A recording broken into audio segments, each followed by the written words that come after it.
Good evening class, আমি সন্তু। তোমরা দেখছো the learning expert 2.0 YouTube channel. আজ থেকে তোমাদের পিএসসি এর ফুড এসআইয়ের জিকে জিএস এর স্পেশাল ক্লাস শুরু হচ্ছে।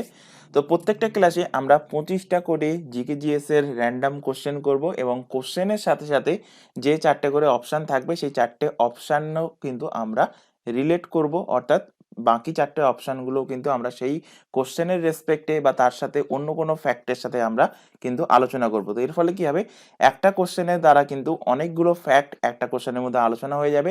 তাহলে 25x4 মানে ধরতে পারো একটা ক্লাসের মধ্যে টোটাল কিন্তু তোমাদের 100টা মতো কোশ্চেন কভার হয়ে যাবে। তো যাই হোক, আমরা পিএসসি এর ফুড এসআই এর জিকে জিএস শুরু করার আগে ফার্স্টে একবার আমরা দেখে নেব যে 2019 সালে, অর্থাৎ জাস্ট প্রিভিয়াস ইয়ারে যে কোশ্চেনগুলো এসেছিল 2019 সালে জিকে জিএস এর পোর্শন থেকে, সেই কোশ্চেনগুলো পরপর দেখব। তো আজকের ক্লাসে আমরা জিকে জিএস এর উপরে 25টা কোশ্চেন করব, কারণ তোমরা প্রত্যেকেই জানো ফুড এসআই এর সিলেবাস কি। ফুড এসআই এর সিলেবাস হলো জিকে জিএস এবং ম্যাথমেটিক্স। জিকে জিএস থেকে থাকবে তোমাদের 50 মার্কস, আর ম্যাথ থেকে থাকবে 50 মার্কস। তো 50 মার্কসের মধ্যে 50 মার্কস মানে কিন্তু 50টা কোশ্চেন, প্রত্যেকটা কোশ্চেন 1 মার্কস করে, অর্থাৎ জিকে জিএসও 50টা কোশ্চেন, ম্যাথেও কিন্তু 1 মার্কস করে, ম্যাথেও 50টা কোশ্চেন। তো জিকে জিএস এর 50টা কোশ্চেন আমরা আজকের সেশনে পরপর দেখব। তো আশা করি আজকের সেশনে ফার্স্টের 25টা কোশ্চেন এবং নেক্সট পার্টে কিন্তু পরবর্তী 25টা কোশ্চেন দেখবো, কারণ একসাথে অনেকগুলো কোশ্চেন করলে কিন্তু ক্লাসটা অনেক বেশি লেন্থ হয়ে যাবে। তো যাই হোক, শুরু করছি আজকের ক্লাস। আজকে ক্লাসে ফার্স্ট কোশ্চেন দেখো, কোন বিজ্ঞানী A Brief History of Time নামে এই বইটি লিখেছেন? 2019 সালেই এসেছিল কোশ্চেনটা। Stephen Hawking, Edward Jenner, Meghnad Saha না লুই পাস্তুর?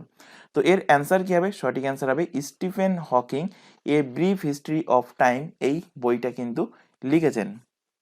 এখানে বাকি অপশানগুলো যদি আমরা রিলেট করি, যেহেতু এটা 2019-এর কোশ্চেন, এখান থেকে 2023-এর কোশ্চেনও তৈরি হতে পারে, সুতরাং বাকি যে অপশানগুলো আছে সেখান থেকেও কিন্তু আমরা এক্সট্রা ফ্যাক্ট যতটা রিলেট করা যায় আমরা কিন্তু রিলেট করতে করতে যাব। সেই কারণে কিন্তু ক্লাসটাকে দুটো সেকশনে ভাগ করা হয়েছে, অর্থাৎ 50টা কোশ্চেনের মধ্যে ফার্স্ট 25টা কোশ্চেন আজকের সেকশনে দেখবো, নেক্সট 25টা কোশ্চেন কিন্তু আমরা পরবর্তী সেকশনে দেখবো। তো এখান থেকে মাথায় রাখবে একটা জিনিস, এডওয়ার্ড জেনার কিসের জন্য বিখ্যাত? তিনি স্মল যে পক্স, সেই স্মল পক্সের ভ্যাকসিন কিন্তু তিনি তৈরি করেছিলেন। তাহলে সর্বপ্রথম স্মল পক্স এর ভ্যাকসিন তৈরি করেছেন কি? Edward Jenner. যে এক্সট্রা ফ্যাক্টগুলো তোমাদের লেখানো হচ্ছে অবশ্যই কিন্তু খাতায় নোট ডাউন করবে। আর বাকি যে কোশ্চেন অ্যান্সারগুলো দেখতে পাচ্ছ বা প্রিভিয়াস ইয়ারের টোটাল কমপ্লিট কোশ্চেন সেট আমরা কিন্তু তোমাদের টেলিগ্রাম লিঙ্কে দিয়ে দেবো। টেলিগ্রাম লিঙ্কটা নিচে দেখতে পাচ্ছ @TheLearningExpertSD, অথবা এই ক্লাসের ডিসক্রিপশন বক্সেও কিন্তু লিঙ্কটা দেওয়া থাকবে।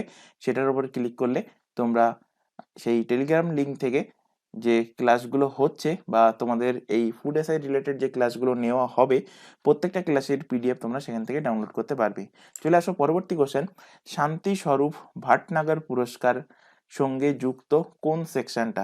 স্পোর্টস, বিজ্ঞান ও প্রযুক্তি, কৃষি না চলচ্চিত্র? তো শান্তিস্বরূপ ভাটনগর পুরস্কার এটা বিজ্ঞান এবং প্রযুক্তি ক্ষেত্রের জন্য কিন্তু দেওয়া হয়। তো এখান থেকে যেটা ইম্পর্টেন্ট, যে এই বছর 2023 সালে এই শান্তিস্বরূপ ভাটনগর পুরস্কার কতজন পেয়েছেন? শান্তিস্বরূপ ভাটনগর পুরস্কার পেয়েছেন 12 জন, এটা কিন্তু মাথায় রাখবে। এবং এখান থেকে ইম্পর্টেন্ট যেটা, এই 12 জনের মধ্যে 4 জন আমাদের বাঙালি, 4 জন বাঙালি পেয়েছেন। এই বাঙালি যে 4 জন পেয়েছেন তাদের নামটা একটুখানি কিন্তু মাথায় রাখতে হবে। তো 4 জন বাঙালি কে কে পেয়েছেন এই বছর 2023 সালে শান্তিস্বরূপ ভাটনগর পুরস্কার? প্রথম জনের নাম তোমরা খাতায় নোট ডাউন করো, দেবব্রত মাইতি। দেবব্রত মাইতি। সেকেন্ড জন হলেন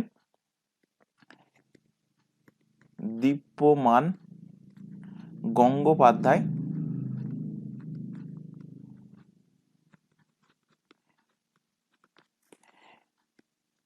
তৃতীয় জন হলেন আনিন্দা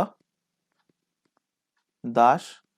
আর চতুর্থ জন হলেন বাসুদেব দাশগুপ্ত। তো এই 4 জন বাঙালির নাম মাথায় রাখবে, 12 জনের নাম মাথায় রাখার দরকার নেই, কিন্তু কতজন পেয়েছেন সেটা মাথায় রাখবে এবং কোন ক্ষেত্রে এই শান্তিস্বরূপ ভাটনগর পুরস্কার দেওয়া হয়? বিজ্ঞান এবং প্রযুক্তি ক্ষেত্রে শান্তিস্বরূপ ভাটনগর পুরস্কার দেওয়া হয়। এখান থেকে আরেকটা ফ্যাক্ট মাথায় রাখবে, শান্তিস্বরূপ ভাটনগর পুরস্কার এটা সর্বপ্রথম কবে দেওয়া হয়েছিল? 1958 সালে দেওয়া হয়েছিল। এবং প্রথম কে পেয়েছেন এইটা কিন্তু কোশ্চেনটা দিতে পারে। মাথায় রাখবে এনার নাম হলো কারাইমারিকাম কারাইমারিকাম শ্রীনিবাস কৃষ্ণান। শ্রীনিবাস কৃষ্ণান একটাই নাম। তাহলে কি বললাম? প্রথম কে শান্তিস্বরূপ ভাটনগর পুরস্কার পেয়েছে? কারাইমারিকাম শ্রীনিবাস কৃষ্ণান। ইনি কিন্তু সর্বপ্রথম শান্তিস্বরূপ ভাটনগর পুরস্কারটা পেয়েছেন। চলে আসো পরের কোশ্চেন। দক্ষিণ গোলার্ধে সামার সলস্টিস অর্থাৎ দক্ষিণ গোলার্ধের উত্তরায়ণ কবে ঘটে? ভালো কোশ্চেন। অ্যান্সার কি হবে? অ্যান্সার হবে 22শে ডিসেম্বর দক্ষিণ গোলার্ধে উত্তরায়ণ ঘটে। মাথায় রাখবে কোশ্চেনটা কি দিচ্ছে, দক্ষিণ গোলার্ধে দিচ্ছে না উত্তর গোলার্ধে দিচ্ছে, এটা খেয়াল রাখবে। যদি কোশ্চেনটা দিত উত্তর গোলার্ধে কবে সামার সলস্টিস ঘটে, তখন অ্যান্সার হবে 21শে জুন। 21শে জুন কি? 21শে জুন উত্তর গোলার্ধে, কোথায়? উত্তর গোলার্ধে কিন্তু হবে উত্তরায়ণ। আর দক্ষিণ গোলার্ধে উত্তরায়ণ হলে তখন অ্যান্সার হবে 22শে ডিসেম্বর। আর বাকি যে ডেট দুটো দেওয়া আছে এই দুটো কিন্তু এক্সাম পয়েন্ট অফ ভিউ থেকে ইম্পর্টেন্ট, অর্থাৎ 23শে সেপ্টেম্বর এবং আরেকটা তারিখ হলো 21শে মার্চ। এই দুই দিন, দিন রাত, পৃথিবীতে দিন রাত সমান হয়। কেন দিন রাত সমান হয়? কারণ সূর্য নিরক্ষরেখার ওপরে কিন্তু থাকে এই দুই দিন, সেই কারণে পৃথিবীর উভয় গোলার্ধেই কিন্তু দিন এবং রাত সমান হয়। চলে আসো পরের কোশ্চেন। ভারতের মধ্যে প্রাচীনতম ট্রেড ইউনিয়ন সংস্থা কোনটা? ভালো কোশ্চেন, অনেক এক্সামে দিয়েছে এবং দেখতেই পাচ্ছ ফুড এসআই 2019-এও কিন্তু কোশ্চেনটা দিয়েছে। অ্যান্সার হবে AITUC। AITUC এর ফুল ফর্ম জানতে চাই? All India Trade union Congress. এর ইস্টাবলিশ কবে হয়? ইস্টাবলিশ হয় 1920 সালে। কবে? 1 অক্টোবর 1920 সালে অল ইন্ডিয়া ট্রেড ইউনিয়ন সংস্থাটা ইস্টাবলিশ হয়। ডেটটা অবশ্যই মাথায় রাখবে। এই অল ইন্ডিয়া ট্রেড ইউনিয়ন এটা কে প্রতিষ্ঠা করেছিলেন? মাথায় রাখবে লালা লাজপত রায়। কে করেছিলেন? Lala Lajpat Rai all India Trade union এই সংস্থাটা গঠন করেছিলেন এবং এর বর্তমান হেডকোয়ার্টার অবস্থিত কোথায়? নিউ দিল্লিতে বর্তমান এর হেডকোয়ার্টার অবস্থিত। চলে আসো পরের কোশ্চেন। আচ্ছা, এখানে তোমাদের একটা ছোট ইনফরমেশন দেওয়ার আছে। তোমরা যারা আদার্স অন্য কোনো কম্পিটিটিভ এক্সামের জন্য প্রিপারেশন নিচ্ছ ফুড এসআই এর পাশাপাশি, তো সেই সমস্ত এক্সামের জন্য, যেমন এখানে দেখতেই পাচ্ছ প্রত্যেকটা এক্সামের নাম লেখা আছে, এই সমস্ত প্রত্যেকটা এক্সামের জন্যই কিন্তু তোমাদের এই চ্যানেলে সম্পূর্ণ ফ্রিতে কিন্তু প্রিপারেশন দেওয়া হচ্ছে। যেমন ফুড এসআই ক্লাস এখন চলছে, এছাড়া পিএসসি এর মিসলেনিয়াস আর পিএসসি এর ক্লার্কশিপ এর ফর্ম ফিল আপ এখন চলছে। তো এই সমস্ত এক্সামের জন্য তোমাদের একটা ব্যাচ, ফার্স্ট ব্যাচ ওপেন করা হয়েছে। এর মধ্যে মূলত পিএসসি যে এক্সামগুলো কন্ডাক্ট করে সেই এক্সামের জন্য কিন্তু এই ব্যাচে প্রিপারেশন দেওয়া হয়। সেকেন্ড ব্যাচ মূলত দেখতেই পাচ্ছ পুলিশের ব্যাচ, যার মধ্যে জেল পুলিশ, WP constable SI, KPSI sergeant, WP lady constable mains, এগুলো নিয়ে মূলত পুলিশের ব্যাচ। আর থার্ড ব্যাচ সেন্ট্রালের এসএসসি যে এক্সামগুলো কন্ডাক্ট করে, এসএসসি এর GD constable, CGL, CHSL, MTS, CPO, এছাড়া দিল্লি পুলিশের এসআই অ্যান্ড কনস্টেবল, এই সমস্ত এক্সামগুলো মিলিয়ে আমাদের থার্ড ব্যাচ ওপেন করা হয়েছে। তো প্রত্যেককে বলছি, যদি তোমরা এই সমস্ত এক্সামের জন্য প্রিপারেশন নিতে চাও, তোমরা নিচে যে হোয়াটসঅ্যাপ নাম্বারটা দেখতে পাচ্ছ এই নাম্বারে আমাদেরকে ইনফর্ম করো। মাথায় রাখবে অ্যাডমিশনের জন্য কোনো রকম ফিস লাগে না, সম্পূর্ণ ফ্রিতেই কিন্তু অ্যাডমিশন নিতে পারবে এবং ক্লাসগুলো সম্পূর্ণ ফ্রিতেই ক্লাস করতে পারবে। প্রত্যেকটা ক্লাস লাইভ ক্লাস থাকছে, লাইভ ক্লাস হয়ে যাওয়ার পর ক্লাস থেকে যাচ্ছে রেকর্ডেড ফরম্যাটে। সুতরাং তোমরা পরবর্তীতে বহুবার যদি তোমরা রিপিট দেখতে চাও ক্লাসগুলো অবশ্যই দেখতে পারবে, বা যারা লাইভ ক্লাস অ্যাটেন্ড না করতে পারছো তারা ক্লাসগুলো দেখে নিতে পারবে। তো তোমরা এখন যে চ্যানেলটাতে ক্লাসটা করছো, চ্যানেলের নাম হলো দ্য লার্নিং এক্সপার্ট 2.0। এই চ্যানেলেই তোমরা কম্পিটিটিভ এক্সামের জন্য জিকে জিএস এর সম্পূর্ণ সিলেবাস ওয়াইজ ক্লাস, অর্থাৎ যারা কম্পিটিটিভ এক্সামের সাথে যুক্ত তারা জানো যে এই কেজিএস এর মধ্যে আছে হিস্ট্রি, জিওগ্রাফি, পলিটি, ইকোনমিক্স, সায়েন্সের 3টে সাবজেক্ট, স্ট্যাটিক, জিকে জিএস, এছাড়া রেগুলার বেসিসে current affairs, reasoning and English এই ক্লাসগুলো সম্পূর্ণ ফ্রিতে সিলেবাস ওয়াইজ এই চ্যানেল অর্থাৎ দ্য লার্নিং এক্সপার্ট 2.0 থেকে করতে পারবে। আর ম্যাথের ক্লাস করার জন্য অর্থাৎ বলতে পারো ফুড এসআইয়ের যে 2019-এ এক্সামে যে ম্যাথগুলো এসেছিল সেই ক্লাসটা তোমাদের প্রোভাইড করা হবে, বা ম্যাথের ক্লাস প্রোভাইড করা হবে ম্যাথস বাই সন্তু স্যার। এই চ্যানেলটাও কিন্তু আমাদের একটা চ্যানেল, নতুন চ্যানেল। তো প্রত্যেককে বলছি চ্যানেল দুটোকে সাবস্ক্রাইব করে রাখো এবং রেগুলার বেসিসে চ্যানেল দুটো থেকে ক্লাসগুলো করতে থাকো। আর অন্য কোনো ব্যাচে যদি অ্যাড হতে চাও বা ব্যাচে যদি অ্যাড না হয়ে থাকো, যে হোয়াটসঅ্যাপ নাম্বারটা তোমাদের প্রোভাইড করা হলো ওই নাম্বারে আমাদেরকে ইনফর্ম করো, তাহলে কিন্তু তোমাদেরকে নির্দিষ্ট ব্যাচে অ্যাড করানো হবে। চলে আসো পরের কোশ্চেন। কৃষি গবেষণাগার ভারতীয় পরিষদের কোথায় অবস্থিত? ভালো কোশ্চেন। এবং তোমরা যদি এইবারের যে এক্সামটা দিয়ে হলো 2023-এর WBCS এর এক্সাম, এই এক্সামের কোশ্চেন যদি দেখে থাকো দেখবে সেখানে দিয়েছিল দুটো কোশ্চেন দিয়েছিল, চা গবেষণাগার আর কফি গবেষণাগার কোথায় অবস্থিত। প্রত্যেকেই জানতো যে চা গবেষণাগার আসামে অবস্থিত এবং কফি গবেষণাগার কর্ণাটকে অবস্থিত, কিন্তু কোশ্চেনটা এতটাই টাফ করেছে সেখানে এক্স্যাক্ট জায়গার লোকেশন জানতে চাইছে। সুতরাং এখন থেকে তোমাদের পিএসসি, কারণ WBCS পিএসসি কন্ডাক্ট করে, তো ফুড এসআইও কিন্তু পিএসসি কন্ডাক্ট করবে। তো সেই লেভেলে কিন্তু তোমাদের প্রিপারেশন নিয়ে যেতে হবে। কোশ্চেন যদি ইজি আসে সেটা তোমাদের বেনিফিট, কিন্তু তোমাদের ধরে চলতে হবে যে কোশ্চেন টাফ আসবে সেই লেভেলে কিন্তু প্রিপারেশন নিতে হবে এবং সেই লেভেলের প্রিপারেশন কিন্তু তোমাদের দেওয়া হবে। তো আজকের ক্লাস তোমাদের থাকছে 2019-এর প্রিভিয়াস ইয়ারের কোশ্চেন, এর পরবর্তী সেকশনেও হয়তো থাকবে, কারণ আজকে 25টা কভার করব, বাকি 25টা যেটা থাকবে সেটা পরবর্তী সেশনে কভার করব। তারপর থেকে তোমাদের শুরু হয়ে যাবে রেগুলার বেসিসে জিকে জিএস এর ক্লাস। এর পাশাপাশি আলাদা সাবজেক্ট ওয়াইজ ক্লাসগুলোও চলছে, সেগুলো কিন্তু তোমরা পরপর তোমরা যে নির্দিষ্ট ব্যাচ তোমাদের ক্রিয়েট করা আছে সেই নির্দিষ্ট ব্যাচে রুটিন প্রোভাইড করা হবে, সেখান থেকে তোমরা কখন কোন ক্লাস হবে সেটা জানিয়ে নিতে পারবে। তো এখানে দেখো, কৃষি গবেষণাগার ভারতের পরিষদের কোথায় অবস্থিত? তো কৃষি গবেষণাগার অবস্থিত কোথায়? অবস্থিত নিউ দিল্লিতে, নয়া দিল্লিতে অবস্থিত। এখান থেকে কিছু তোমাদের গবেষণাগার আলোচনা করে দিই, কারণ এক্সাম পয়েন্ট অফ ভিউ থেকে এগুলো ইম্পর্টেন্ট। ধান গবেষণাগার, ধান গবেষণাগার কোথায় অবস্থিত? ওড়িশাতে অবস্থিত। ওড়িশার এক্স্যাক্ট কোথায়? মাথায় রাখবে ওড়িশার কটকে ধান গবেষণাগার অবস্থিত। কোথায়? ওড়িশার কটক শহরে। ধানের পরে যেটা এক্সাম পয়েন্ট অফ ভিউ থেকে যেগুলো অনেকবার দিয়েছে সেগুলো আলোচনা করছি, গম, এছাড়া চা আর কফি, যে দুটো এক্ষুনি আলোচনা করলাম, চা, কফি, ধান অ্যান্ড গম। গম গবেষণাগার কোথায় অবস্থিত? গম গবেষণাগার অবস্থিত কুরনাল। কুরনাল কোন স্টেটে? কুরনাল পড়ে হরিয়ানা। কোথায় পড়ে? হরিয়ানার কুরনালে গম গবেষণাগার অবস্থিত। এবার এখানে দেখো, চা গবেষণাগার, যেটা তোমাদের WBCS এর এক্সামে চা আর কফি দিয়েছিল। চা গবেষণাগার কেন্দ্র কোথায় বললাম? এক্ষুনি বললাম আসামে অবস্থিত। আসামের কোথায়? আসামের জোরহাট। অপশানে ছিল আসামের 4টে রাজ্যের নাম দিয়ে দিয়েছিল, তো ম্যাক্সিমাম ক্যান্ডিডেট ভুল করেছে যারা জানে না। অ্যান্সার হবে জোরহাট, আসামে। জোরহাট আসামে অবস্থিত চা গবেষণাগার কেন্দ্র। আর কফি গবেষণাগার কেন্দ্র অবস্থিত চিকমাগালুর। চিকমাগালুর কোথায়? এটা কর্ণাটক। এছাড়া এখান থেকে আরেকটা কোশ্চেন দেয় যে ফরেস্ট ফরেস্ট রিসার্চ ইনস্টিটিউট,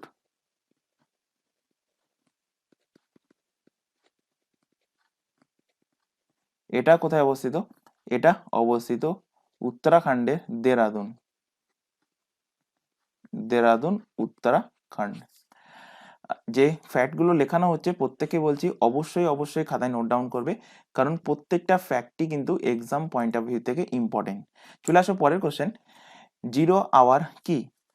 ভালো কোশ্চেন এবং ইম্পর্টেন্ট কোশ্চেন, 2019-এর ফুড এসআইয়ের এক্সামে দিয়েছে। অ্যান্সার হবে জিরো আওয়ারটা হলো সর্বাধিক গুরুত্বপূর্ণ বিষয়গুলি যখন উত্থাপিত হয়, অর্থাৎ ভারতের সংসদে প্রশ্নোত্তর পর্ব যখন শেষ হয়, এই প্রশ্নোত্তর পর্বের শেষের পর সংসদের গুরুত্বপূর্ণ বিষয়ে কথা বলার জন্য এই জিরো আওয়ারটা প্রবর্তিত হয়। এটা মূলত দুপুরের যে লাঞ্চ টাইম থাকে সেই লাঞ্চ টাইমের আগে, মূলত বলতে পারো কারণ এটা সংবিধানে কোথাও লেখা নেই বা উল্লেখ নেই, মূলত 12টা থেকে 1টার মধ্যে এই জিরো আওয়ার অর্থাৎ সর্বাধিক গুরুত্বপূর্ণ যে বিষয়গুলো সেই বিষয়গুলো উত্থাপিত হয়। তো সেই কারণে এখানে অ্যান্সার হবে যখন সর্বাধিক গুরুত্বপূর্ণ বিষয়গুলো উত্থাপিত হয় সেই টাইম পিরিয়ডকে বলা হয় 0 আওয়ার। চলে আসো পরের কোশ্চেন, নিম্নলিখিত কোন পাথর মার্বেলে রূপান্তরিত হয়? ভালো কোশ্চেন। গ্রানাইট, চুনা পাথর, পিট না সেল? তো চুনা পাথর কিন্তু মার্বেলে রূপান্তরিত হয়। এখানে কোন কোন পাথর কিসে রূপান্তরিত হয় সেটা কিন্তু অবশ্যই মাথায় রাখতে হবে। তো এখান থেকে আরেকটা কোশ্চেন দেয় যে কোন কোন পাথর রূপান্তরিত শিলায় পরিণত হয়। তো মাথায় রাখবে শুধুমাত্র আগ্নেয় শিলা আর পাললিক শিলা, এই দুটো শিলা কিন্তু ভূগর্ভের অত্যাধিক চাপে হোক বা প্রচন্ড তাপে রাসায়নিক বিক্রিয়ার ফলে অনেকদিন ধরে চাপে থাকার ফলে এই আগ্নেয় শিলা এবং পাললিক শিলা আরো কঠিন হয়, আরো ক্লাসিত হয়, হয়ে পরিবর্তিত হয়ে রূপান্তরিত শিলার গঠন হয়। এবং এই রূপান্তরিত যে শিলা, এটাকে ইংলিশে কি বলা হয়? ইংলিশে বলা হয় মেটামরফিক।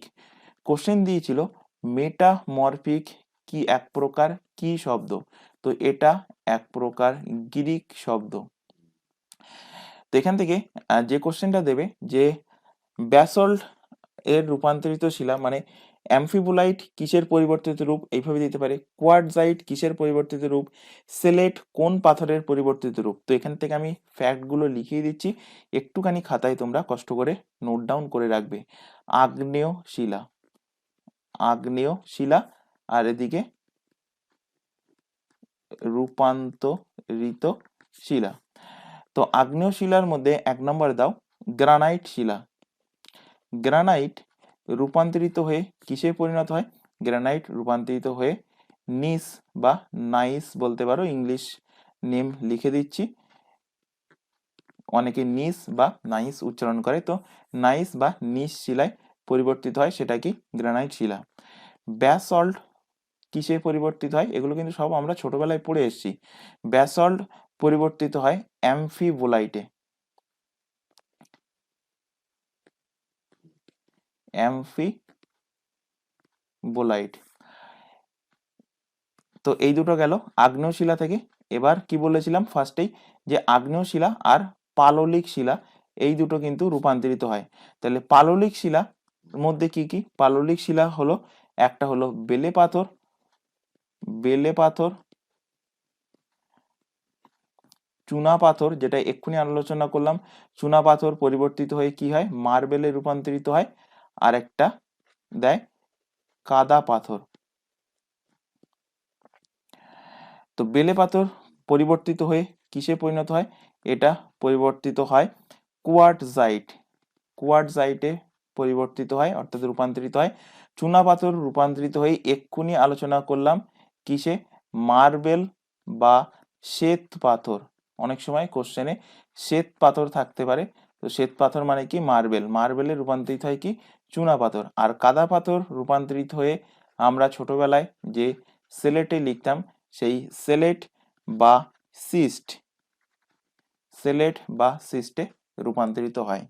চলে আসো পরের কোশ্চেন, নিম্নলিখিত কোনটি পুনর্নবীকরণযোগ্য শক্তির উৎস নয়? ইম্পর্টেন্ট কোশ্চেন, দেখতেই পাচ্ছ 2019-এর এক্সামে দিয়েছে। তো জলবিদ্যুৎ এটা কিন্তু পুনর্নবীকরণযোগ্য শক্তি, সৌরশক্তিও এটাও পুনর্নবীকরণযোগ্য শক্তি, এবং বায়ু শক্তি এটাও কিন্তু পুনর্নবীকরণযোগ্য একটা শক্তি।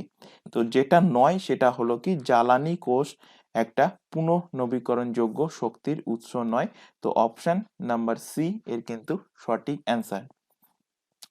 চলে আসো এর পরবর্তী কোশ্চেনে, সুপি যে শব্দটা, সুপি শব্দটা এসেছে কোথা থেকে? তো ভালো কোশ্চেন, কোশ্চেনটা কিন্তু তোমাদের WBCS এর এক্সামে কোনো একটা এক্সামে দিয়েছিল। অ্যান্সার হবে সুপি, এই যে শব্দটা এসছে এক ধরনের পোশাক থেকে। কিভাবে এসছে? কারণ সুপ নামক যে শব্দটা, এই সুপ শব্দের অর্থ কি? এর অর্থ হলো পশম, এবং সুফি মানে এই পশমের তৈরি বস্ত্র যারা পরতো তাদেরকে বলা হয় সুফি।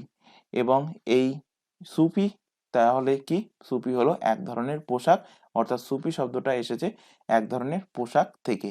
চলে আসো পরের কোশ্চেনে, সূর্যগ্রহণ ঘটে যখন? ইজি কোশ্চেন দিয়েছিল 2019-এ, যখন চাঁদ সূর্য আর পৃথিবীর মাঝখানে চলে আসে তখন কি হয়? তখন সূর্যের আলো সেইটা কিন্তু পৃথিবীতে দেখতে পাওয়া যায় না, তখন বলা হয় সূর্যগ্রহণ হয়েছে। অর্থাৎ চাঁদ যখন সূর্য এবং পৃথিবীর মাঝখানে চলে আসবে তখন কি হবে, তখন হবে সূর্যগ্রহণ। আর চন্দ্রগ্রহণ কখন হবে? চন্দ্রগ্রহণ হবে যখন পৃথিবী পৃথিবী কি হবে, আচ্ছা ছবি এঁকেই দেখাচ্ছি, যখন পৃথিবী পৃথিবী সূর্য, এটা সূর্য সান, যখন সান এবং চাঁদের মাঝখানে চলে আসবে, এটা মুন, তখন কি হবে, তখন হবে সেটা চন্দ্রগ্রহণ। কারণ কি, সূর্যের আলো এখান থেকে সূর্যের রশ্মি, কারণ আমরা জানি রশ্মি বা আলো সরলরেখা বরাবর পাস করে, তো যখন এই বরাবর পাস করবে তখন এইটুকু অংশ কিন্তু অন্ধকার দেখাবে, অর্থাৎ চাঁদের ওপরে কিন্তু সূর্যের আলো পড়বে না এবং চাঁদ রিফ্লেক্ট করবে না, এর ফলে মনে হবে যে চাঁদ নেই। ফলে চন্দ্রগ্রহণ হয় কখন? চন্দ্রগ্রহণ হয় যখন পৃথিবী সূর্য এবং চাঁদের মাঝখানে চলে আসে। এটা ছবি সহ মনে রাখবে, তাহলে কিন্তু জিনিসগুলো ইজিলি মনে থাকবে। চলে আসো পরের কোশ্চেন, বায়ুমণ্ডলে উপস্থিত রাসায়নিক নিষ্ক্রিয় গ্যাস হলো কোনটা? তো বায়ুমণ্ডলে উপস্থিত রাসায়নিক নিষ্ক্রিয় গ্যাস হলো আর্গন গ্যাস। অপশন বি এর কিন্তু সঠিক অ্যান্সার। এই যে আর্গন গ্যাস, এই আর্গন গ্যাসকে কি বলা হয়? আর্গন গ্যাসকে বলা হয় নোবেল গ্যাস। এই নোবেল গ্যাস পর্যায় সারণীর, আধুনিক পর্যায় সারণীর কত নম্বর শ্রেণীতে আছে? মাথায় রাখবে 18 নম্বর শ্রেণীতে আছে এই নোবেল গ্যাসগুলো। আচ্ছা, কোশ্চেন যদি দেয় এখান থেকে এর মধ্যে কোনটি নোবেল গ্যাস নয়, তাহলে নোবেল গ্যাস কোনগুলো সেগুলো অবশ্যই মাথায় রাখতে হবে। নোবেল গ্যাস হলো হিলিয়াম, আমি কিন্তু সংকেতগুলো লিখছি, হিলিয়াম, তারপর মাথায় রাখবে নিয়ন, তারপর মাথায় রাখবে আর্গন, ক্রিপ্টন, জেনন অ্যান্ড হলো রেডন। তাহলে নোবেল গ্যাসের সংখ্যা কটা? একটা, দুটো, তিনটে, চারটে, পাঁচটা, ছটা। এখান থেকে যে কোশ্চেনটা তোমাদের দেবে, এখান থেকে দুটো কোশ্চেন মূলত আসে, যে সব থেকে বেশি পরিমাণ থাকা নোবেল গ্যাস কোনটা? তো সব থেকে বেশি পরিমাণে থাকে কি? Argon gas. সব থেকে, এখানে আমি লিখে দিচ্ছি, খাতায় কিন্তু ভালোভাবে নোট ডাউন করবে, সব থেকে বেশি পরিমাণে থাকা নোবেল গ্যাস কি? নোবেল গ্যাস হলো আর্গন গ্যাস। আর এখান থেকে আরেকটা কোশ্চেন দেবে, একমাত্র নোবেল গ্যাস যেটা রেডিও অ্যাক্টিভ, কি বললাম? যেটা রেডিও অ্যাক্টিভ, রেডিও অ্যাক্টিভ অর্থাৎ তেজস্ক্রিয়, যেটা একমাত্র তেজস্ক্রিয় নোবেল গ্যাস, তেজস্ক্রিয় নোবেল গ্যাস, বা বলতে পারো যে তেজস্ক্রিয় নিষ্ক্রিয় গ্যাস, সেটা কি? সেটা হলো রেডন। এবং এই রেডন কিন্তু বায়ুতে পাওয়া যায় না। তাহলে এখান থেকে কি কি কোশ্চেন শিখলে? এখান থেকে এক্সট্রা ফ্যাক্ট তোমরা রিলেট করে দেখতে পাচ্ছ, বহু কোশ্চেন হয়ে গেছে। আর্গনকে নোবেল গ্যাস বলা হয়, এবং আর্গন কত নম্বর শ্রেণীতে অবস্থিত? আধুনিক পর্যায়ে 18 নম্বর শ্রেণীতে। নোবেল গ্যাস কি কি? Helium, neon, argon, krypton, xenon and radon. সব থেকে বেশি নোবেল গ্যাস পাওয়া যায় সেটা হলো কি? আর্গন। আর সব থেকে তেজস্ক্রিয় বা একমাত্র নোবেল গ্যাসের মধ্যে তেজস্ক্রিয় কোনটা? সেটা হলো কিন্তু রেডন, এটা বায়ুতে পাওয়া যায় না। চলে আসো পরবর্তী কোশ্চেন, ভারতের রিজার্ভ ব্যাংকের প্রধানকে বলা হয় কি? প্রধান নির্বাহী কর্মকর্তা, ব্যবস্থাপনা পরিচালক, চিফ ব্যাংকিং অফিসার, না ওপরের কোনোটি নয়? তো ভারতের রিজার্ভ ব্যাংকের যিনি প্রধান, যিনি হেড, বহুবার পড়িয়েছি, যারা এই চ্যানেল থেকে আগে ক্লাস করেছে তারা প্রত্যেকেই জানো, তাকে বলা হয় কি? তাকে বলা হয় গভর্নর। কি বলা হয়? গভর্নর। নাম শুনেছো হয়তো, আরবিআই গভর্নর। বর্তমান কে আরবিআই গভর্নর? শক্তিকান্ত দাস। কে? শক্তিকান্ত দাস, ইনি হলেন বর্তমানে আরবিআই গভর্নর। তাহলে এখানে দেখো কোনো অপশানেই কিন্তু গভর্নর লেখা নেই, তো এখানে অ্যান্সার যেটা হবে সেটা হবে ওপরের কোনোটি নয়। তো অ্যাপ্রোপ্রিয়েট অ্যান্সার কি? অ্যাপ্রোপ্রিয়েট অ্যান্সার হবে যে ভারতের রিজার্ভ ব্যাংকের প্রধানকে কি বলা হয়? প্রধানকে বলা হয় গভর্নর। আচ্ছা, রিজার্ভ ব্যাংকের প্রসঙ্গ যেহেতু আসলো, অর্থাৎ RBI, reserve bank of India, এর উপরে কিছু ফ্যাক্ট আলোচনা করে দিই। রিজার্ভ ব্যাংক অফ ইন্ডিয়ার ইস্টাবলিশ কবে হয়? অর্থাৎ কবে স্থাপিত হয়, এক্স্যাক্ট ডেট কিন্তু মাথায় রাখবে, এক্সামে কিন্তু এখন টাফ কোশ্চেন আসছে, সুতরাং ডেট কিন্তু জানতে চাইবে। 1 এপ্রিল 1935 সালে আরবিআই এস্টাবলিশ হয়। আরবিআই এর বর্তমান হেডকোয়ার্টার কোথায় অবস্থিত? বর্তমান হেডকোয়ার্টার অবস্থিত মুম্বাইতে। এখান থেকে কোশ্চেন দেবে, এই আরবিআই এর গঠন কোন কমিটির সুপারিশে হয়েছিল? মাথায় রাখবে হিল্টন ইয়ং, এই হিল্টন ইয়ং কমিটির সুপারিশে আরবিআই এর গঠন হয়েছিল এবং প্রেজেন্ট যিনি গভর্নর, এক্ষুনি বললাম প্রেজেন্ট গভর্নরকে শক্তিকান্ত দাস। এখান থেকে কোশ্চেন দিতে পারে যে আরবিআই এর 15তম গভর্নর কে ছিলেন? তো আরবিআই এর 15তম গভর্নর এখন বর্তমান যিনি আছেন শক্তিকান্ত দাস, ইনি কিন্তু 15তম গভর্নর। তাহলে এখান থেকে অবশ্যই কোশ্চেন দিতে পারে যে আরবিআই এর ফার্স্ট গভর্নর কে, দিতেই পারে। তো আরবিআই এর ফার্স্ট গভর্নর বহুবার এক্সামে কোশ্চেন দিয়েছে, মাথায় রাখবে স্যার ওরসবোন, স্যার ওরসবোন স্মিথ হলেন আরবিআই এর প্রথম গভর্নর। এখান থেকে কোশ্চেন দেবে, এই স্যার ওসবোন স্মিথ কিন্তু ইন্ডিয়ান ছিলেন না, ইনি ছিলেন বিদেশি। তো এখান থেকে কোশ্চেন দেবে প্রথম first Indian governor, first first Indian governor of RBI, reserve ব্যাংকের প্রথম ইন্ডিয়ান গভর্নর কে ছিলেন? তো ছিলেন সিডি দেশমুখ। ইম্পর্টেন্ট কোশ্চেন যেগুলো লেখানো হচ্ছে অবশ্যই কিন্তু খাতায় নোট ডাউন করবে, বারবার বলছি। এখান থেকে কোশ্চেন তোমাদের দিতে পারে যে আরবিআই এর প্রথম ফিমেল গভর্নর কে ছিলেন? আরবিআই এর প্রথম ফিমেল মহিলা গভর্নর কে ছিলেন? তো মাথায় রাখবে এখনো পর্যন্ত আরবিআই এর কোনো ফিমেল গভর্নর সিলেক্ট হয়নি। তো কোশ্চেন কিন্তু চালাকি করে এইভাবেও দিতে পারে যে আরবিআই এর প্রথম ফিমেল গভর্নর কে ছিলেন। এখান থেকে আরো দুটো ফ্যাক্ট তোমাদের রিলেট করিয়ে দিচ্ছি যেহেতু আরবিআই এর প্রসঙ্গ আসলো। তো আরবিআই বা রিজার্ভ ব্যাংক অফ ইন্ডিয়া জবে থেকে এসছে, মানে জবে থেকে কার্যকারী হয়েছে। আচ্ছা, এখান থেকে আরেকটা কোশ্চেন দেবে যে কবে এর ন্যাশনালাইজ হয়, অর্থাৎ রাষ্ট্রীয়করণ হয়? তো 1949 সালে আরবিআই এর কিন্তু ন্যাশনালাইজ অর্থাৎ রাষ্ট্রীয়করণ হয়। তো এক্ষুনি কি বলছিলাম, এখান থেকে আরেকটা কোশ্চেন দিতে পারে যে এখনো পর্যন্ত দুবার ডিমনিটাইজেশন অর্থাৎ কি হয়েছে, নোটবন্দি, নোটবন্দি কতবার হয়েছে এখনো ভারতে? দুবার নোটবন্দি হয়েছে। তো প্রথমবার নোটবন্দি কত সালে হয়? দ্বিতীয়বার নোটবন্দি প্রত্যেকেই বলতে পারবে, কারণ দ্বিতীয়বার নোটবন্দি 8 নভেম্বর রিসেন্ট হয়েছে, প্রত্যেকেই জানে 8 নভেম্বর 2016। তো এটাও দিতে পারে যে রিসেন্ট নোটবন্দি কবে হয়েছে? তো 8 নভেম্বর 2016। আর প্রথমবার নোটবন্দি কবে হয়েছে? 1978 সালে প্রথমবার নোটবন্দি হয়েছে। তো প্রথমবার নোটবন্দিতে কোন কোন টাকার নোট বন্ধ হয়েছে? মাথায় রাখবে অবশ্যই 1000 টাকার নোট, 5000 টাকার নোট ছিল তখন, 5000 টাকার নোট, এর পাশাপাশি 10,000 টাকার নোটও কিন্তু তখন ছিল। তো এই তিনটে নোট, 1000 টাকা, 5000 টাকা, 10,000 টাকা, তিনটে নোটই কিন্তু তখন বন্ধ হয়েছে। আর 8 নভেম্বর 2016 সালে প্রধানমন্ত্রী নরেন্দ্র মোদীর আমলে যে নোটবন্দিটা হলো, সেই নোটবন্দিতে কোন কোন টাকার নোট? 500 টাকার নোট এবং 1000 টাকার নোট, এই দুটো কিন্তু বন্ধ হয়েছে। তো এখান থেকে আরেকটা কোশ্চেন দেবে যে 1978 সালে বা প্রথম নোটবন্দির সময় প্রাইম মিনিস্টার কে ছিলেন? প্রাইম মিনিস্টার কে ছিলেন? কোশ্চেন দিতে পারে, কোশ্চেনটা ইম্পর্টেন্ট, অবশ্যই তোমরা কিন্তু অ্যান্সার জানা থাকলে, যদি জানা না থাকে তোমরা কমেন্ট বক্সে কমেন্ট করে জানাবে। আমি এখানে গভর্নর বলে দিচ্ছি যে প্রথম নোটবন্দির সময় আরবিআই গভর্নর কে ছিলেন? তো প্রথম নোটবন্দির সময় আরবিআই এর গভর্নর ছিলেন আইজি প্যাটেল। আর দ্বিতীয় নোটবন্দির সময়, অর্থাৎ এই 2016 সালে যে নোটবন্দি হলো, তখন ছিলেন উর্জিত প্যাটেল, উর্জিত প্যাটেল।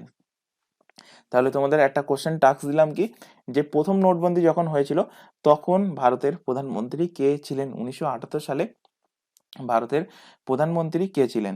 আর লাস্টেরটা তো প্রত্যেকেই জানো, 2016 সালে ভারতের প্রধানমন্ত্রী ছিলেন নরেন্দ্র মোদী। চলে আসো পরের কোশ্চেন। পরের কোশ্চেন যেটা দিয়েছিল, ভারতের পঞ্চবার্ষিকী পরিকল্পনা শুরু ও কার্যকারী হওয়ার সাল কোনটা? তো পঞ্চবার্ষিকী পরিকল্পনা অর্থাৎ 5 ইয়ার প্ল্যান, এই 5 ইয়ার প্ল্যান কবে শুরু হয়? শুরু হয় 1951 সাল থেকে। তো ফার্স্ট 5 ইয়ার প্ল্যান প্রথম 5 ইয়ার প্ল্যান। 5 ইয়ার প্ল্যান এই শব্দ থেকেই বুঝতে পারছো যে 5 বছরের একটা প্ল্যান।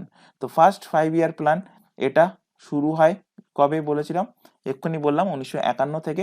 1951 থেকে 5 বছর যোগ করো, তাহলে কত হচ্ছে 1951 থেকে 1956 পর্যন্ত ফার্স্ট 5 ইয়ার প্ল্যান। এই ফার্স্ট 5 ইয়ার প্ল্যান থেকে যে কোশ্চেনগুলো দেয় সেটা আমি এখান থেকে একটুখানি ডিসকাস করে দিচ্ছি। ফার্স্ট 5 ইয়ার প্ল্যানে কি হয়েছিল, প্রাইমারি যে সেক্টরগুলো ছিল, অর্থাৎ প্রথম 1951 সাল মানে কি, জাস্ট 1950 সালে সংবিধান লাগু হয়েছে এবং তারপর ইলেকশন হয়েছে 1951। 1952তে রেজাল্ট এসছে। তো এই টাইমে পঞ্চবার্ষিকী পরিকল্পনা শুরু হয়েছে এবং পঞ্চবার্ষিকী পরিকল্পনায় সর্বপ্রথম যেটা ডেভেলপ করার জন্য সরকার দেখেছে সেটা কি, সেটা হলো প্রাইমারি সেক্টর। প্রাইমারি সেক্টরে কি ডেভেলপ করেছে, এদের ডেভেলপের মোটো কি ছিল, এগ্রিকালচার অর্থাৎ কৃষি ক্ষেত্র। কি বললাম, এগ্রিকালচার।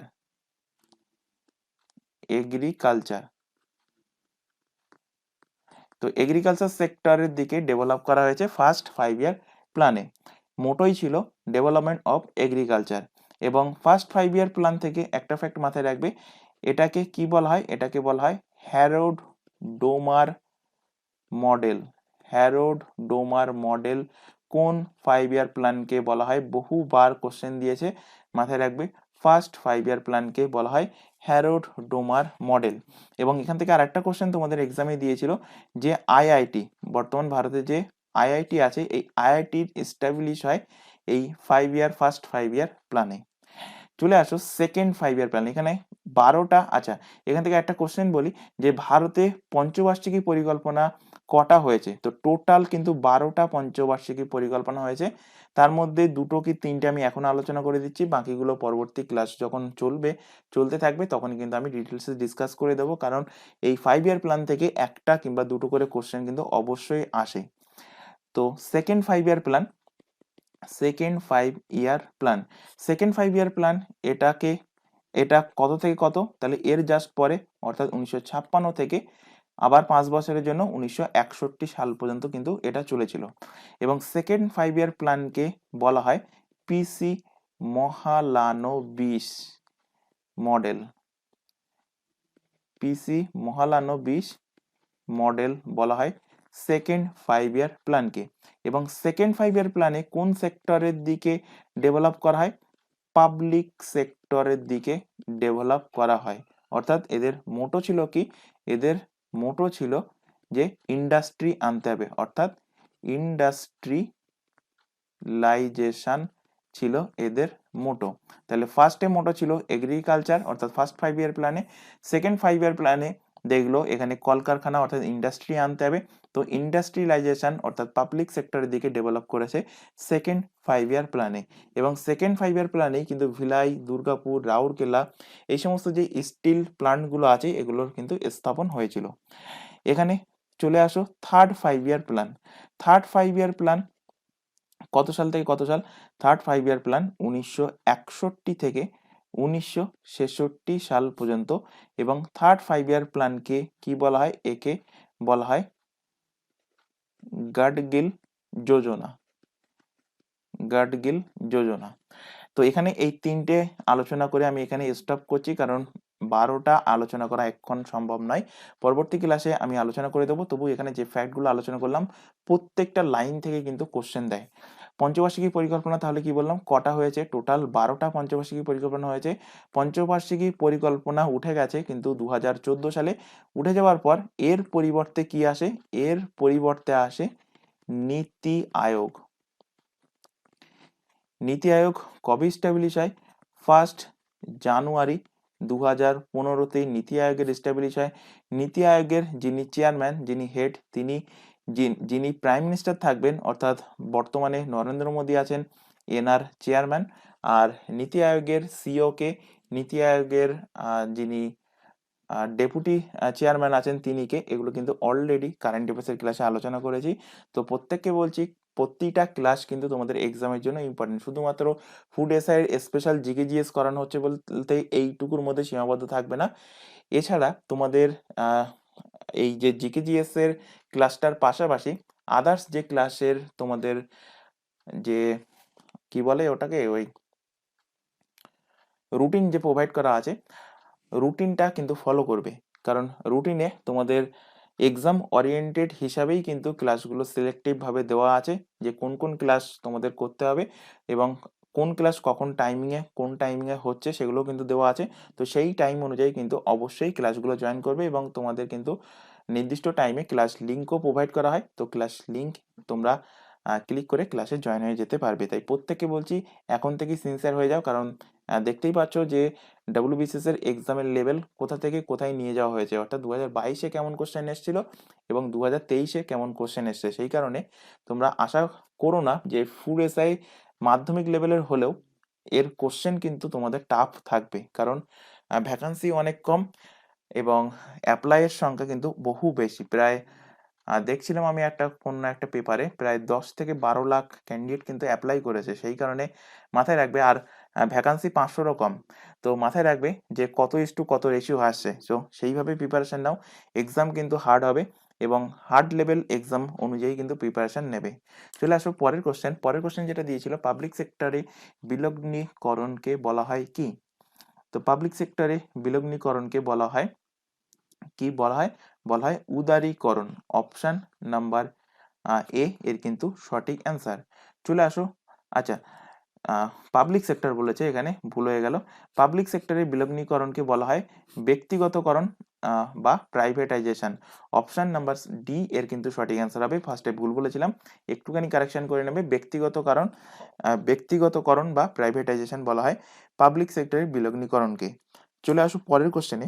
সুপ্রিম কোর্টের বিচারকরা অফিসে কার্যভার নেওয়ার আগে যে শপথ নেন তা পরিচালনা করেন কে? তো সুপ্রিম কোর্টের এখানে বলেছে বিচারক। সুপ্রিম কোর্টের টোটাল বিচারকের সংখ্যা কটা? টোটাল বিচারকের সংখ্যা হলো 34টা। 34টার মধ্যে একজন থাকে চিফ জাস্টিস অফ ইন্ডিয়া। বর্তমানে কে? বর্তমানে চিফ জাস্টিস অফ ইন্ডিয়া হলেন ডি ওয়াই চন্দ্রচূড়। কি বললাম? D Y Chandrachud. এবং এই চিফ জাস্টিসের সাথে সাথেই আদার্স অন্যান্য জাজের সংখ্যা কটা থাকে? এক্সামে কিন্তু দিয়েছে, মাথায় রাখবে আদার্স অন্যান্য জাজের সংখ্যা আছে 33টা। তো টোটাল কটা? টোটাল হলো 34টা। 33 প্লাস চিফ জাস্টিস মিলে 34টা জাজ থাকে সুপ্রিম কোর্টে। তো এই বাকি যে জাজরা আছে এদেরকে শপথ বাক্য কে পাঠ করান? তো এদের শপথ বাক্য রাষ্ট্রপতি বা রাষ্ট্রপতির দ্বারা নিযুক্ত কোনো ব্যক্তি কিন্তু পাঠ করান। অপশন সি এর কিন্তু সঠিক অ্যান্সার হবে। আর এই চিফ জাস্টিস হোক বা আদার্স জাস্টিস হোক, এদের যদি বলা হয় পদত্যাগ, এদের যদি বলা হয় ইমপিচমেন্ট বা পদত্যাগ, তো এদের পদত্যাগ কিভাবে করানো হয়? সংসদের সুপারিশে, অর্থাৎ পার্লামেন্টের সুপারিশে রাষ্ট্রপতি এদেরকে কিন্তু পদত্যাগ করবেন বা ইমপিচ করবেন। চলে আসো পরের কোশ্চেন। ভিটামিন যা সাধারণত মানুষের প্রস্রাবের দ্বারা নির্গত হয়। কোশ্চেনটা ভালো কোশ্চেন দিয়েছিল 2019 সালে এবং ইজি কোশ্চেন। ম্যাক্সিমাম ক্যান্ডিডেট পুড়িয়ে গিয়েছিল যে জলে দ্রাব্য ভিটামিন কোনটা আর ফ্যাটে দ্রাব্য ভিটামিন কোনটা। তো এইটুকু কনসেপ্ট যারা আছে তারা কিন্তু ইজিলি অ্যান্সার করতে পেরেছে। মানুষের প্রস্রাবের দ্বারা কি বের হয়? বার হয় কিন্তু জল। তাহলে মাথায় রাখতে হবে জলে দ্রাব্য যে ভিটামিন সেই ভিটামিনই নির্গত হবে। তাহলে জলে দ্রাব্য ভিটামিন কোনগুলো? জলে দ্রাব্য ভিটামিন হলো বি অ্যান্ড সি। আর বাকি যে ভিটামিন সেগুলো কিসে দ্রাব্য? সেগুলো কিন্তু ফ্যাটে দ্রাব্য। মাথায় রাখবে সেগুলো কিসে দ্রাব্য? সেগুলো ফ্যাটে। কি কি? এ, ডি, ই অ্যান্ড কে, এগুলো ফ্যাটে দ্রাব্য, ফ্যাটে সলিউবল ভিটামিন। শুধুমাত্র বি অ্যান্ড সি জলে সলিউবল ভিটামিন। তাহলে এখানে অ্যান্সার হবে ভিটামিন সি কিন্তু প্রস্রাবের দ্বারা বেরিয়ে যায়। অপশন সি এর সঠিক অ্যান্সার। এখানে বাকি ভিটামিনের রাসায়নিক নামগুলো একটুখানি যদি ডিসকাস করে দিই। ভিটামিন এ কে কি বলা হয়? ভিটামিন এ কে বলা হয় রেটিনল। রেটিনল বা ভিটামিন এর অভাবে কি রোগ হয়? ভিটামিন এর অভাবে রাতকানা রোগ হয়। ভিটামিন ডির রাসায়নিক নাম কি? ভিটামিন ডি এর রাসায়নিক নাম হলো ক্যালসিফেরল। ক্যালসিফেরল। ভিটামিন ডি এর অভাবে দু রকম রোগ হয়। এখান থেকে একটুখানি জিনিস বুঝতে হবে তোমাদের। ভিটামিন ডি এর অভাবে কি কি রোগ হয়? দুটো রোগ হয়। একটা হলো রিকেটস, এটা আমরা প্রত্যেকেই জানি। আরেকটা হলো অস্টিওম্যালাইসিস বা অস্টিওম্যালাইসিয়া। রিকেটস রোগ আর অস্টিওম্যালাইসিয়া দুটোই কিন্তু হাড়ের রোগ। রিকেট রোগটা মূলত হয় কাদের? মূলত হয় বাচ্চাদের। আর অস্টিওম্যালাইসিয়া এই রোগটা হয় অ্যাডাল্টসদের। ভিটামিন সির রাসায়নিক নাম এক্ষুনি বলা হয়নি। রাসায়নিক নাম কি? রাসায়নিক নাম হলো ভিটামিন সি এর অ্যাসকর্বিক অ্যাসিড। চলে আসো পরের কোশ্চেনে। কাদের দ্বারা লোকসভার স্পিকার নির্বাচিত হন? পার্লামেন্টের সকল সদস্য দ্বারা, জনগণ দ্বারা, সরাসরি লোকসভার সমস্ত সদস্য দ্বারা, না লোকসভার সংখ্যাগুরু সংখ্যাযুক্ত পার্টির সদস্য দ্বারা। তো কাদের দ্বারা লোকসভার স্পিকার নির্বাচিত হন? তো লোকসভার স্পিকার নির্বাচিত হন লোকসভার সমস্ত সদস্য দ্বারা। তো লোকসভা যখন গঠন হয়, নতুন লোকসভা, এখান থেকে একটা কোশ্চেন তোমাদের দিয়েছিল, প্রোটেম স্পিকার 2000, খুব সম্ভবত 2000, এটা কত গেল 2023, 2023-এর আগে 2018 কি 17 না 18 কি 19 সালে কোন একটা এক্সামে কোশ্চেন দিয়েছিল যে পশ্চিমবঙ্গের ওই বিধানসভা যে ইলেকশন হলো, সেই বিধানসভার ইলেকশনে প্রোটেম স্পিকার কে ছিলেন। তো প্রোটেম স্পিকার মানে কি সেটা কিন্তু অবশ্যই জানতে হবে। প্রোটেম স্পিকারটা কি? যখনই কোনো একটা পার্টি, যেমন সাপোজ ধরো এই লোকসভা 2024 সালে ইলেকশন আছে, তো 2024 সালে ইলেকশনের আগে লোকসভাটাকে ভেঙে দেবে। ভেঙে দিলে লোকসভার ইলেকশন হবে। সাপোজ ABCD যে কোনো একটা পার্টি উঠলো। সাপোজ ধরো এ পার্টি জয়লাভ করলো। তো এ পার্টি প্রথম দিন যখন লোকসভাতে যাবে, তারা যখন সেখানে গিয়ে তাদের মধ্যে কে PM হবে বা কে স্পিকার হবে এইগুলো নির্বাচন করবে। সেই নির্বাচনের দিন, অর্থাৎ নবগঠিত সংসদ বা রাজ্য আইনসভা, এটা বিধানসভাতেও হতে পারে, আমি লোকসভার উদাহরণ দিচ্ছি, সেখানে একজন পরিচালনা করার জন্য একটা লোক দরকার। সেই প্রথম সভাটা যেটা নতুন গঠন হয়েছে, কি বললাম? নতুন গঠন হওয়া, নতুন গঠন হয়েছে এই রকম সংসদ হতে পারে, বা রাজ্যের বিধানসভা হতে পারে, বা রাজ্য আইনসভা হতে পারে। তো এখানে একজন পরিচালনা করার জন্য একজন লোক দরকার। তো সেই লোকটা অস্থায়ীভাবে নির্বাচন করা হয়। এই অস্থায়ী কিভাবে নির্বাচন করা হয়? তার বয়স, মানে সব থেকে ওল্ডেস্ট ব্যক্তি, যে সব থেকে বয়সে বড়, যে ওল্ডেস্ট, তাকে কিন্তু নির্বাচন করা হয় এবং সেই প্রথম সবার প্রোটেম স্পিকার। তো এই জন্য একে বলা হয় কি? প্রোটেম স্পিকার। তো প্রোটেম স্পিকার মানে কি? সিনিয়র মোস্ট পার্সন যিনি হন প্রথম দিনের সভাতে, তাকে বলা হয় প্রোটেম স্পিকার। তো এবার এখান থেকে তোমাদের আলোচনা করে দিই যে স্পিকারের প্রসঙ্গ যেহেতু আসলো, লোকসভার প্রথম স্পিকার কে ছিলেন? তো লোকসভার প্রথম স্পিকার ছিলেন GV মাভালাঙ্কার। GV মাভালাঙ্কার। এখান থেকে কোশ্চেন দেবে, প্রথম ফার্স্ট ডেপুটি স্পিকার, DS লিখলাম, তোমরা ফুল ফর্মে লিখে নেবে, first deputy speaker of Lok Sabha কে ছিলেন? এক্সামে কোশ্চেন দিয়েছে, মাথায় রাখবে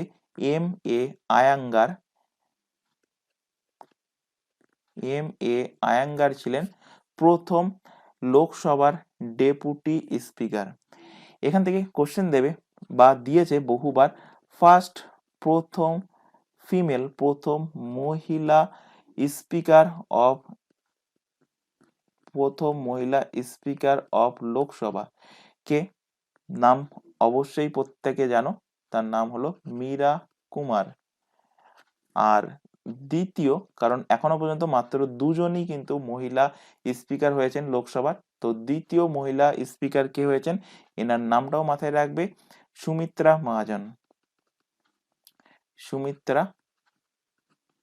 মহাজন। এখান থেকে আরেকটা ফ্যাক্ট মাথায় রাখো, বর্তমানে অ্যাট এ প্রেজেন্ট, কারণ এখনো লোকসভার ইলেকশনের দেরি আছে, তার আগে তোমাদের এক্সাম হয়ে যাবে, সুতরাং এখন অ্যাট প্রেজেন্ট লোকসভার স্পিকারকে, তার নাম হলো ওম বিড়লা, এবং ইনি 17তম লোকসভার স্পিকার। চলে আসো পরের কোশ্চেনে। ভারতে সর্বাধিক সংখ্যক শ্রমিক নিযুক্ত রয়েছে কোন সেক্টরে? টেক্সটাইল, লোহা ইস্পাত, পেট্রোকেমিক্যাল না অটোমোবাইল? তো টেক্সটাইল শিল্পে ভারতের সর্বাধিক শ্রেণী কিন্তু যুক্ত আছে। পরের কোশ্চেন যেটা দিয়েছিল, বিখ্যাত অঙ্কন বা ছবি সত্যম শিবম সুন্দরম তৈরি করেছেন কে? তো এই ছবিটা তৈরি করেছেন শিবানন্দন নাতিয়াল। অপশন নাম্বার সি এর কিন্তু সঠিক অ্যান্সার। ইনি কিন্তু সত্যম শিবম সুন্দরম এই বিখ্যাত ছবিটা এঁকেছেন।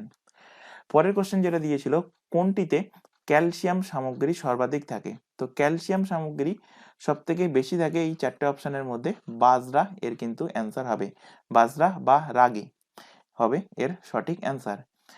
পরের কোশ্চেন যেটা দিয়েছিল, দূষিত কিডনি রোগীদের জন্য ডায়ালিসিস ব্যবহার করা হয়, এই প্রক্রিয়াটা জড়িত থাকে কিসের সাথে? ভেরি ভেরি ইম্পর্টেন্ট কোশ্চেন বলতে পারো, কারণ ফুড এসআই এক্সামে 2019 সালে কোশ্চেনটা তো অবশ্যই দিয়েছিল, এর পাশাপাশি আদার্স অন্যান্য এক্সামেও কিন্তু কোশ্চেনটা দেয়। অ্যান্সার কি হবে? অ্যান্সার হবে অভিস্রবণ। অপশন নাম্বার বি এর কিন্তু সঠিক অ্যান্সার। এই ডায়ালিসিস যে প্রক্রিয়াটা, এই ডায়ালিসিস প্রক্রিয়াটা সর্বপ্রথম কোন চিকিৎসক বা সর্বপ্রথম কে এটার উদ্ভাবন করেন ডায়ালিসিস প্রক্রিয়াটা? তো নামটা মাথায় রাখবে, এনার নাম হলো উইলিয়াম জন কলফ। উইলিয়াম জোহান কলফ, ইনি সর্বপ্রথম কিডনির যে ডায়ালিসিস সেই ডায়ালিসিস প্রক্রিয়ার উদ্ভব করেন।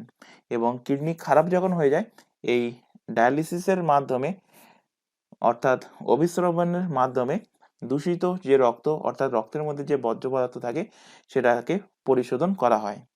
চলে আসো পরের কোশ্চেন। পরের কোশ্চেন যেটা দিয়েছিল, নিম্নলিখিত বিবৃতিগুলির মধ্যে কোনটা সঠিক? এখানে মূলত দিয়েছিল 2G 3G এবং 4G বর্ণালী, অর্থাৎ 2G 3G 4G যে স্পেকট্রাম, এদের যে ব্র্যান্ড উইথ, সেই ব্র্যান্ড উইথের মধ্যে কোনটা সঠিক? তো এখানে সঠিক হবে একমাত্র, দেখো অপশান আচ্ছা এখানে কোনটা ওপরে দেওয়া বিবৃতির মধ্যে কোনগুলো সঠিক? আচ্ছা এখানে সঠিক দেখো, ফার্স্ট অপশন যেটা দিয়েছে 2G বর্ণালী অর্থাৎ 2G স্পেকট্রাম, এটার ব্যান্ডউইথ 30 থেকে 200 কিলো হার্টজের মধ্যে থাকে। 3G বর্ণালী অর্থাৎ 3G স্পেকট্রামের ব্যান্ডউইথ 15 থেকে 20 মেগাহার্টজ ব্যান্ডউইথের মধ্যে থাকে। কিন্তু 4G বর্ণালী এর যে ব্যান্ডউইথ এইটা কিন্তু এখানে ভুল দেওয়া আছে, এই 40 মেগাহার্টজ ব্যান্ডউইথ এটা কিন্তু এখানে ভুল দেওয়া আছে, কারণ 4G স্পেকট্রামের ব্যান্ডউইথ থাকে 1.4 মেগাহার্টজ থেকে 20 মেগাহার্টজের মধ্যে। তো এখানে বলেছে কত? এখানে বলেছে 40 মেগাহার্টজ। তো এখানে অপশন নাম্বার 3 এটাই একমাত্র ভুল, ফার্স্ট অপশন সেকেন্ড অপশন ঠিক। দেখো কোথায় আছে, আছে দেখো সেটা অপশন বি তে। তো অপশন বি এর সঠিক অ্যান্সার। পরের কোশ্চেন দেখো দিয়েছে, নিচের কোনটি বিশ্বের সবচেয়ে প্রাচীন grand slam? Wimbledon, French open, Australian open না ইউএস ওপেন? ইজি কোশ্চেন দিয়েছিল। উইম্বেলডনটা সব থেকে প্রাচীনতম গ্র্যান্ড স্ল্যাম। এখানে যে চারটে নাম দেওয়া আছে চারটেই কিন্তু গ্র্যান্ড স্ল্যামের মধ্যে পড়ে। তো এর মধ্যে সব থেকে প্রাচীনতম যেটা সেটা হলো উইম্বেলডন, কারণ এই উইম্বেলডন যে গ্র্যান্ড স্ল্যাম এটা শুরু হয়েছে 1877 সাল থেকে। এবং এই উইম্বেলডন যে খেলাটা, টেনিস খেলা, এটা কোন কোর্টে খেলা হয়? এটা খেলা হয় গ্রাস কোর্টে। আচ্ছা বাকিগুলো আমি বলে দিচ্ছি, বাকি যে ওপেনগুলো এখানে দেওয়া আছে সেগুলো কোন কোর্টে খেলা হয়। ফ্রেঞ্চ ওপেন খেলা হয় কেলে ওট কেলে কোর্টে, আর বাকি যে দুটো আছে অস্ট্রেলিয়া আর ইউএস ওপেন, এই দুটো খেলা হয় হার্ট কোর্টে। 2023 সালে এই চারটে বিভাগে এর মধ্যে মেনলি যে কোশ্চেন আসে, একটা আসে মেন্স সিঙ্গেল, আর একটা দেয় women's single. Men single, women single আর খেলা হয় ডাবলে খেলা হয়। তো ডাবলটা সাধারণত দেয় না, ম্যাক্সিমাম কোশ্চেন আসে মেন সিঙ্গেল এবং ওমেন সিঙ্গেল থেকে এই চারটে ওপেনের। তো উইম্বেলডনে কে মেন্স কে ওমেন্স, ফ্রেন্সে কে মেন্স কে ওমেন, এগুলো কিন্তু অলরেডি তোমাদের কারেন্ট অ্যাফেয়ার্সের ক্লাসে পড়ানো হয়েছে, তাই প্রত্যেকে বলছি কারেন্ট অ্যাফেয়ার্সের ক্লাসটা অবশ্যই দেখে নেবে। পরের কোশ্চেন যেটা দিয়েছিল, বিশ্বের বৃহত্তম ফুল কোনটা? তো বিশ্বের সব থেকে বৃহত্তম ফুল হলো র্যাফলেসিয়া। তো অপশন বি এর কারেক্ট অ্যান্সার। পরের কোশ্চেন, নিম্নলিখিতের মধ্যে কোনটি উন্নয়নশীল মাল্টিমিডিয়া ওয়েব পেজগুলোর জন্য একটি জনপ্রিয় প্রোগ্রামিং ভাষা? 2019 সালে কম্পিউটার টপিকের উপর থেকে এই একটাই মাত্র কোশ্চেন ছিল এবং এর অ্যান্সার হবে কি? অ্যান্সার হবে জাভা হলো প্রোগ্রামিং ল্যাঙ্গুয়েজ, অপশন বি সঠিক অ্যান্সার। তো আজকের এই সেশনে 25টা কোশ্চেন রেখেছি। পরবর্তী যে 25টা জিকেজিএস এর কোশ্চেন সেটা আমরা নেক্সট পার্টে রাখবো, কারণ সবটা একসাথে করতে গেলে কিন্তু তোমাদের ক্লাসটা অনেক বেশি লেন্থি হয়ে যাবে। তো আজকের ক্লাস আমরা এখানে শেষ করছি। আজকের ক্লাস এই পর্যন্ত। আশা করি ক্লাসের যে কোশ্চেনগুলো করানো হয়েছে প্রিভিয়াস ইয়ারের কোশ্চেন অবশ্যই দেখেছো, এবং এর পাশাপাশি এক্সট্রা ফ্যাক্ট যেগুলো তোমাদের পড়ানো হয়েছে সেগুলো কিন্তু তোমাদের 2024-এ যে এক্সামটা হবে এই ফুড এসআইয়ের, অর্থাৎ 2023-এ ফর্ম ফিল আপ হয়েছে, 2024-এ এক্সামটা হবে, তো তার জন্য কিন্তু ভেরি ভেরি ইম্পর্টেন্ট। তাই প্রত্যেকে বলছি যে এক্সট্রা ফ্যাক্টগুলো লিখিয়েছি সেগুলো অবশ্যই খাতায় নোট ডাউন করবে এবং রেগুলার বেসিসে কিন্তু ক্লাসগুলো জয়েন করবে। তো আজকের ক্লাস ভালো লাগলে আবারও বলবো ক্লাসটাকে তোমরা লাইক করবে, তোমার বন্ধু বান্ধবের মধ্যে শেয়ার করবে যারা কম্পিটিটিভ এক্সামের জন্য প্রিপারেশন নিচ্ছে। তো আজকের ক্লাস এই পর্যন্ত। নেক্সট দেখা হবে পরবর্তী ক্লাস নিয়ে। Thank you.